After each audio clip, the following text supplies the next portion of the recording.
बहन से, तो ये सब ऐसे महापुरुष थे जिन्होंने इस मेवात की सम्मान रखा है, मेवात की इज्जत रखी है। और मेवात उस जो स्वतंत्रता अभियान चल रहा था उसमें पूरा योगदान अगर मेवात का रहा तो इनके माध्यम से रहा।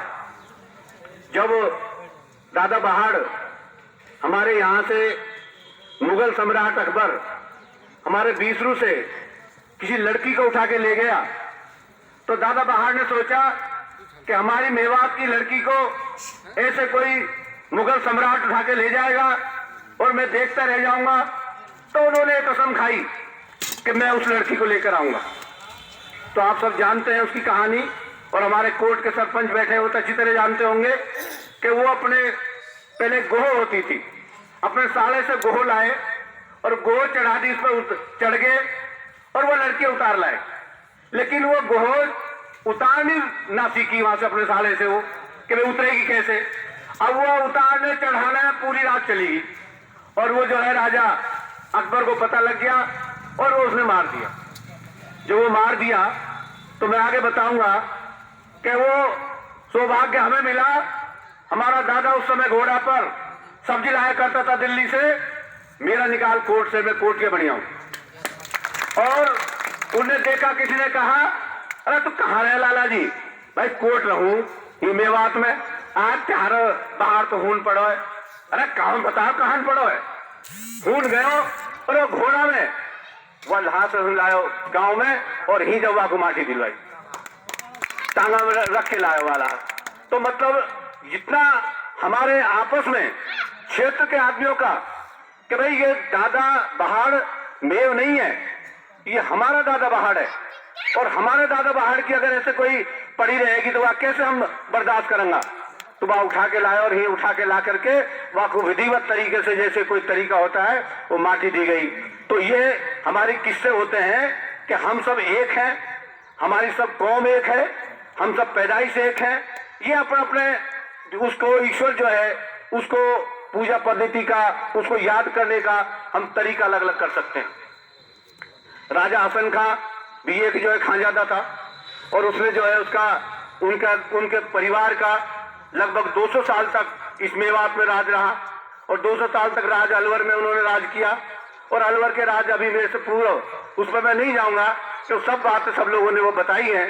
लेकिन मैं तो ये कहना चाहूंगा, हमारे चौधरी साहब बैठे हैं कि आज ये शुरुआत राजा हसन खां की हुई है और राजा हसन खां के नाम से यहाँ आप लोगों ने कॉलेज का नाम रखा है। अलवर में एक दो नाम है।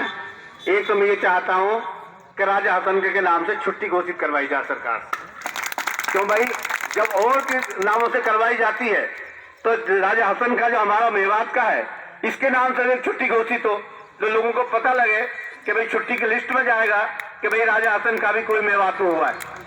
तो ये क्यों कि उन्होंने देश के लिए कुर्बानी दी है, उसने राष्ट्र के लिए अपना बलिदान दिया है, उसने राष्ट्र के लिए अपने बच्चे की मतलब परवाह ना करते हुए, अपने प्राणों की परवाह ना करते हुए उन्हें राष्ट्र के लिए अपने प्राण न्यौछावर किए हैं। ऐसे शहीद का सम्मान हमें करना चाहिए। दूसरा मैं कहना चाहूंगा अपने चौधरी साहब से कि उसके नाम से, उसके लिए हर साल एक कार्यक्रम हो। अब के एक कार्यक्रम शुरुआत हुई है, लेकिन हर साल अगले साल एक कार्यक्रम हो। तो मैं चाहता हूं चौधरी जाकिर हुसैन जी, आपके नेतृत्व में भव्य कार्यक्रम हो जिसमें कम से कम 10-15 हजार आदमी हो। मैं ये भी आपसे निवेदन करना चाहूंगा, उसके लिए चाहे कोई समिति बनाए, चाहे कोई योजना बनाए, क्योंकि ये जो आज कार्यक्रम हुआ है ये अलग समय में योजना बना करके कार्यक्रम हुआ है और जो कार्यक्रम हुआ है वो बहुत अच्छा हुआ है, शुरुआत अच्छी हुई है। ऐसी शुरुआत होने से ही आज छोटे से बड़ा होता है। आज छोटा कार्यक्रम है, कल ये बड़ा हो सकता है और ये भव्य भी हो सकता है। मैं चाहूंगा कि अगली साल आपके नेतृत्व में कार्यक्रम हो और इस कार्यक्रम में कम से कम सेंटर से कोई मिनिस्टर यहाँ आए बीच में हमारे में बैठ करके और वो राजा हसन खां को याद करे और वो हसन खां जो है वो दिल्ली तक उसकी गूंज जाए कि भाई राजा हसन का कोई मेवात में पैदा हुआ। अगर हमें वो याद उसकी अगर बढ़ानी है तो इसका केंद्र तक हमारी जाए, तो हमारी आवाज जाए कि राजा हसन खां ने अपने देश के लिए, अपने राष्ट्र के लिए, अपनी नहीं, अपने बच्चे की ना परवाह करी, अपने प्राणों की परवाह ना करी और देश की परवाह करते हुए बाबर से लड़ाई लड़ी। क्योंकि अभी दिल्ली में पता नहीं है कि हसन खां कौन है, दिल्ली में पता नहीं है कि मेवात के वैसे सूरवीर हुए हैं जिन्होंने राष्ट्र के लिए, देश के लिए अपने प्राण न्यौछावर किए हैं। मैं, क्योंकि जो आपने राजा हसन खां के बारे में तो हमारे कवि ने, कोर्ट के सरपंच ने बहुत सारी कविता के माध्यम सारी बातें बताई, और हमारे जो इलियास कवि हैं ये तो आपके बहुत देर से सारी बातें आपको बता रहे हैं। ये तो बड़े विद्वान आदमी हैं, तो इसलिए मैं ज्यादा आपके बीच में ना रहते हुए अब हम अपने चौधरी साहब का की भी अपने को विचार सुनेंगे। और मैं अपनी ओर से उस राजा हसन खां के चरणों में वंदन करता हूँ, श्रद्धांजलि अर्पित करता हूँ और प्रार्थना करता हूँ कि वो हमेशा जीवित रहें और वो ऐसे जीवित रहें।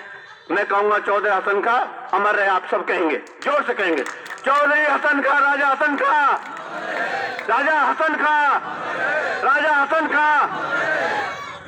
अब जब ये अमर कैसे रहता है आदमी? अमर रहता है, उसका नाम अमर रहेगा। क्योंकि हम सब जानते हैं ना कि हम कोई अमर नहीं है, हम दुनिया में सब मरते हैं। या अमर क्या चीज रहती है? उसके काम अमर रहते हैं, उसके कि भी उसने अच्छे काम किए, बुरे काम किए। कोई आदमी तो ऐसा सर अरे मर को तो फांस कटी, कोई नु कहे यार भाई ये तो बड़ा अच्छा आदमी हो भाई, ये आदमी तो भाई हमारा बड़ा काम करो। तो ये ही नाम रहता है दुनिया में। हम खाली हाथ आए थे, खाली हाथ जाएंगे। ये तो मतलब ना हम कुछ लेके आए और ना हम कुछ लेके जाएंगे। तो इसलिए मैं सबसे आग्रह करूंगा कि आज जो ये आप सब लोग इस कार्यक्रम में आए हैं, इसका जागरण करेंगे और सब लोगों को जो आज बात आप यहाँ सुन के जा रहे हैं राजा हसन खां के बारे में, कहीं चौपाल पे बैठेंगे, कहीं पंचायत में बैठेंगे, कहीं हुक्का पे बैठेंगे, तो आप यहाँ तो जो बात लेकर के जा रहे हो, जो आप सुन के जा रहे हो, वहां आप सब लोगों को बताएंगे ताकि वो अमर रहे। अमर कैसे रहेगा? जब उसका नाम अमर रहेगा तो अमर रहेंगे, कहने से अमर नहीं होगा। तो इसलिए मैं आप सबसे निवेदन करना चाहूंगा कि आज जो अब आप यहाँ से आप सुन के जा रहे हो, ये गांव में, अपने अपने गांव में अपने लोगों से, अपने जानकारों से इसका प्रचार प्रसार भी आप बैठ के करेंगे। इसी के साथ आप सबका बहुत बहुत धन्यवाद। जय भारत, जय हिंदुस्तान।